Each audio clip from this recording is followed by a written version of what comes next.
तो हेलो नमस्कार, मेरा नाम है दीपक और आप सभी का स्वागत है जियो पॉलिटिक्स के एक और वीडियो में। तो अभी नील नदी जल का विवाद सबके सामने उभर के आया है इंटरनेशनल पॉलिटिक्स में, जहां पर आपका इथियोपिया जो है, इथियोपिया और इजिप्ट के बीच में नील नदी के पानी के बंटवारे को लेकर लड़ाई बज रही है और जल का संकट आया है। तो इसे सुलझाने के लिए बीच में ये ना टपके, ऐसा हो नहीं सकता। तो इन्होंने क्या कहा क्या नहीं वो देखते हैं अभी फटाफट से। तो डोनाल्ड ट्रंप मिस्र और इथियोपिया के बीच में मध्यस्थता की पेशकश करेंगे। देखते हैं क्या होता है, इनका प्रस्ताव क्या है भाई साहब। इनका प्रस्ताव क्या है, यह है आपका इजिप्ट इथियोपिया में। इन्होंने कहा है, ट्रंप ने मिस्र के राष्ट्रपति अल सीसी को पत्र लिखकर विवाद सुलझाने की पेशकश की है और मिस्र और सूडान ने प्रस्ताव का स्वागत किया है। किसने? मिस्र और सूडान ने, क्योंकि जो नील नदी है ना वो आपकी सूडान से होते हुए आपके कहाँ चली जाती है? मिस्र, और मिस्र के बाद मेडिटेरेनियन सी में। तो मिस्र और सूडान तो ऑब्वियसली यहाँ मध्यस्थता करवा रहे हैं ट्रंप, तो वो तो वाह वाह करेंगे क्योंकि उन्हें चाहिए पानी। बट यहाँ पर जो इथियोपिया है वो साफ साफ मना कर दे रहा है। तो भाई साहब, उन्होंने मना क्यों किया, अब इसका भी कारण देखते हैं। पहले नील नदी के बारे में जान लेते हैं। नील नदी जो कि दुनिया की सबसे लंबी नदी मानी जाती है और जिसकी लंबाई 6650 किलोमीटर, दुनिया की सबसे लंबी नदी। और महत्वपूर्ण दक्षिण से उत्तर की ओर यानी भूमध्य सागर में गिर जाती है इजिप्ट से होते हुए।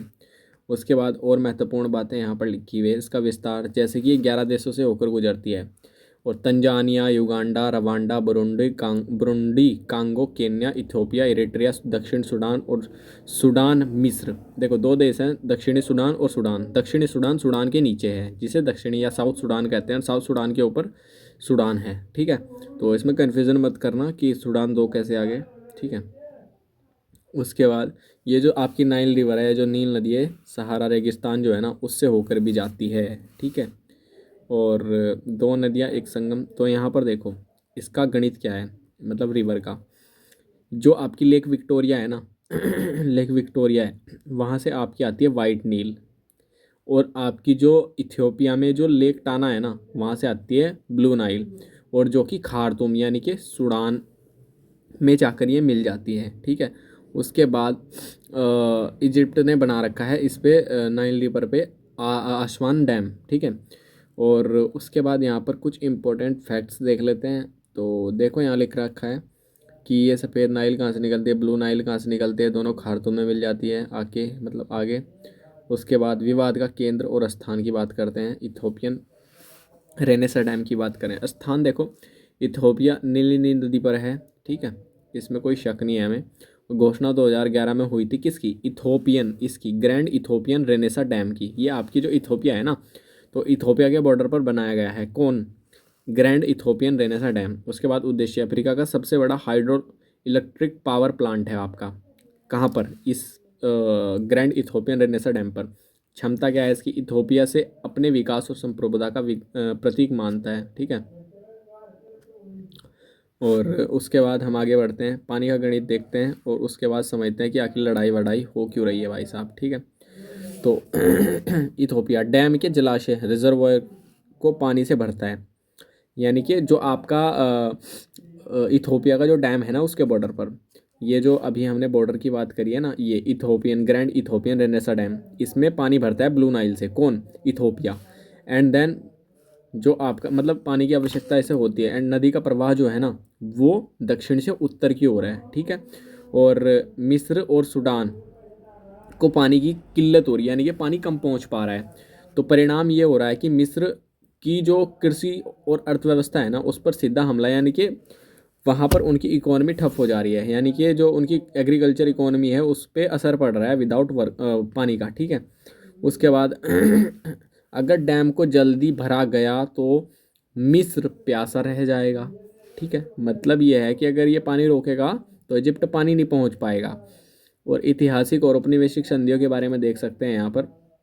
ब्रिटिश काल में अंग्रेजी ने मिस्र को नील नदी पर विशेष अधिकार, वीटो पावर दे रखी है, लो भाई, ठीक है। उसके बाद यहाँ पर सेकंड 1959 का समझौता, जिसमें मिस्र और सूडान ने पानी का बंटवारा किया। मिस्र को आसवान डैम, सूडान को रेजियर्स डैम मतलब ये इनको वीटो दे रखी है कि आप यहाँ पर डैम वगैरह बना सकते हैं, क्योंकि जिस देश से जा रही है या जिस देश लेक होते हुए जा रही है, लेक से होते हुए जो आपकी नदी है वो जा रही है, उसका कब्जा ऑब्वियसली उसका अधिकार बैठ रहा होगा उस पर। इथोपिया की अनदेखी भाई साहब, जिस देश से 60% पानी आता है उसे समझौते से बाहर रखा गया है। ठीक है, ये इंपॉर्टेंट फैक्ट है यहाँ पर। इथोपिया की बगावत। लो जी भाई, ये रहा आपका इथोपिया। याद रखिएगा, मैं कुछ इंपॉर्टेंट लोकेशन बता देता हूँ। सो ये है आपका रेड सी, ये क्या है रेड सी जो मैं मार्क कर रहा हूँ, ये है आपका रेड सी, ठीक है। और ये है आपका बाबे मंडल स्ट्रेट बीच में, ध्यान से, ये है रेड सी, ये है बाबे मंडल स्ट्रेट, और ये आपका गल्फ ऑफ अदन, ठीक है, यानी अदन की खाड़ी, और ऊपर है आपका मेडिटेरेनियन सी, और ये है आपका अरब सी, ठीक है। उसके बाद ये इथोपिया है जो कि हॉर्न ऑफ अफ्रीका का पार्ट है, जिसमें कितने देश आते हैं आपके यहाँ पर, इथोपिया, इरिट्रिया, जिबूती और सोमालिया, ये आपके देश आते हैं हॉर्न ऑफ अफ्रीका में, ठीक है। उसके बाद और इम्पोर्टेंट यहाँ पर देखो कुछ फैक्ट लिखे हुए हैं। इथोपिया का तर्क पानी हमारा है और हम प्यासे रहकर दूसरों को पानी क्यों दें भाई, इनका भी तर्क सही है। 2010 का बदलाव, युगांडा, केन्या, तंजानिया, रवांडा ने इथोपिया का साथ दिया, यानी कि जो आसपास के कंट्री है ना ये लोग, ये इसका साथ दे रहे हैं। और जबकि सूडान और इजिप्ट जो है ना वो आपस में साथ दे रहे हैं, मतलब एक दूसरे का साथ दे रहे हैं, ठीक है। तो यहाँ पर खींचातानी चल रही है और इन्होंने औपनिवेशिक संधियों को मानने से इनकार कर दिया भाई, जो इनको ब्रिटिश सरकार ने जो इनके बीच में बंटवारा किया था। उसके बाद ट्रंप डैम को बम से उड़ा देंगे भाई, इन्होंने साफ साफ धमकी दे दी कि हम डैम को उड़ा देंगे भाई साहब, हम डरते थोड़े हैं किसी से। हाँ भाई, ये कूदे ना कहीं बीच में, ऐसा हो नहीं सकता। उसके बाद हम बात करते हैं 2020 में ट्रंप ने कहा था कि मिस्र को इस डैम को ब्लो अप कर सकता है। इस बयान से इथोपिया बेहद नाराज़ हुआ। इथोपिया का जवाब, हम अपनी संप्रभुता से समझौता नहीं करेंगे।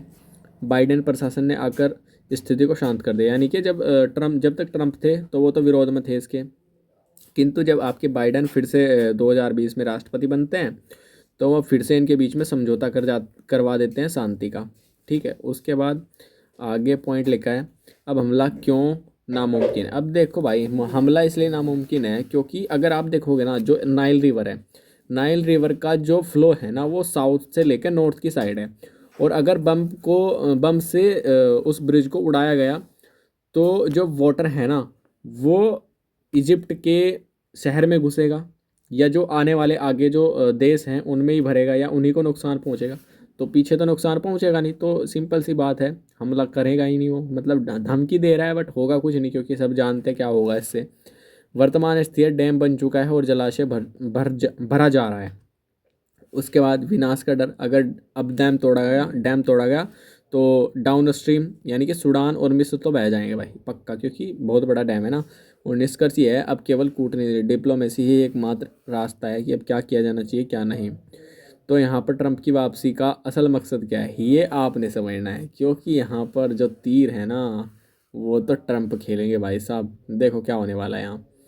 ट्रंप, ये बैठे ट्रंप, ये है मिस्र और ये है इज़राइल, ठीक है। क्योंकि इज़राइल के गाज़ा पर इसको करना है कब्जा, और इसको चाहिए जो जीसीसी काउंसिल के, मतलब जो गल्फ़ काउंसिल के जो मेंबर्स हैं ना, जो गल्फ़ कंट्री हैं, उनका चाहिए इसको समर्थन। तो यहाँ पर इसलिए ये मिस्र को पटा रहा है, किसको मिस्र को पटा रहा है, क्योंकि ये जीसीसी का सदस्य है। तो बहुत तेज है भाई साहब ये, क्योंकि यहाँ अपनी सहमति चाहिए, तो इसलिए ये कर रहा है। उसके बाद और ट्रंप को अपनी मिडिल ईस्ट पीस प्लान के लिए मिस्र का साथ चाहिए, देखो। और मिस्र गाजा से आने वाले, क्योंकि आपको पता होगा जो आपका इजिप्ट है ना, जो आपका इजिप्ट है और जो गाजा है वो एक साथ कनेक्ट होते हैं सिनाई पेनिनसुला से। सो दैट आपको ये पता होना चाहिए, दिखाऊंगा थोड़ी देर में। उसके बाद इसके बदले अमेरिका नील नदी विवाद सुलझाएगा, क्योंकि उसको तो भाई समर्थन चाहिए ना इजिप्ट का। निष्कर्ष आगे क्या होगा क्या नहीं। नील नदी का विवाद केवल पानी का नहीं बल्कि सत्ता और भूगोल का भी है भाई। और इथोपिया तकनीकी रूप से जीत चुका है। ट्रंप इस मुद्दे का इस्तेमाल इजराइल गाजा संकट को हल करने के लिए कर रहे हैं, और मिस्र के पास अब अमेरिकी मध्यस्थता स्वीकार करने के अलावा कोई विकल्प बचा ही नहीं है, ठीक है। तो ये आज का मुद्दा था। तो जल्दी मिलेंगे नई वीडियो मिले तो जल्दी मिलेंगे नई वीडियो में, तब तक के लिए bye bye, see you all of.